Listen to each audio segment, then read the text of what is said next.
Peddapalli collector కోయ Sriharsha collector ఛాంబర్లో ప్రభుత్వ ప్రాధాన్యత కార్యక్రమాలపై ఈ రోజు పత్రికా సమావేశం ఏర్పాటు చేశారు.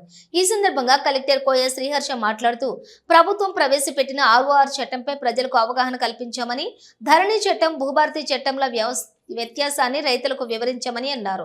రాజీవ్ యువ వికాస్ పథకం కింద మన జిల్లాలో సుమారుగా 47,000 దరఖాస్తులు వచ్చాయని, బ్యాంకుల లింకుజీ కలిపి రాజీవ్ యువ వికాస్ యూనిటీగా గ్రాంట్ చేయాల్సి ఉంటుందని చెప్పి తెలిపారు. మండలాల వారీగా అప్లై చేసిన వారిని డివైడ్ చేసి బ్యాంక్ గ్రాంట్లు త్వరలోనే రిలీజ్ చేస్తామని అన్నారు.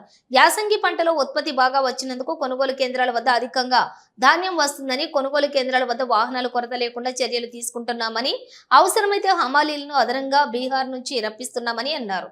పెద్దపల్లి జిల్లాలో ఇందిరమ్మ ఇళ్లు పైలట్ ప్రాజెక్టు క్రింద 1940 ఇందిరమ్మ ఇళ్లు మంజూరు కాగా మొదటి దశ బేస్మెంట్ స్థాయి వరకు జరుగుతుందని తెలిపారు. మొదటి దశ కంప్లీట్ అయిన వారికి ప్రతి సోమవారం బిల్లు పడుతుందని అన్నారు. ప్రతి నియోజకవర్గానికి 3,500 ఇందిరమ్మ ఇళ్లు మంజూరు అయ్యాయని, త్వరలోనే వాటి ప్రక్రియ కూడా ప్రారంభమవుతుందని, ప్రతి మండలానికి ఒక అసిస్టెంట్ ఇంజనీర్ ను ప్రభుత్వం ఏర్పాటు చేస్తుందని కలెక్టర్ కోయ శ్రీహర్ష అన్నారు. అంటే పాత 2022 కానీ 23 కానీ కొంత డిఫాల్ట్ అవ్వడం జరిగింది, లేకపోతే కొంత ఇంకా పెండింగ్ ఉందన్నమాట. ఓన్లీ మేము ఏం చేసామంటే అరౌండ్ 100 మిల్స్కి మాత్రమే, 105 మిల్స్కి మాత్రమే, ఎక్కడ పర్ఫార్మింగ్ మిల్స్ కానీ ఎక్కడ గవర్నమెంట్కి సిఎంఆర్ డెలివరీ చేస్తున్నారు ఓన్లీ వాళ్ళకి మాత్రమే ఇవ్వడం జరిగింది. ఆల్మోస్ట్ ఒక హాఫ్ వరకు మిల్స్ని మేము సైడ్ చేయడం జరిగింది. వాళ్ళతో ఏమని చెప్పామంటే మేము పెండెన్సీ అనేది సిఎంఆర్ డెలివరీ అనేది క్లియర్ చేసుకొని తర్వాత ఇస్తామని చెప్పడం జరిగింది.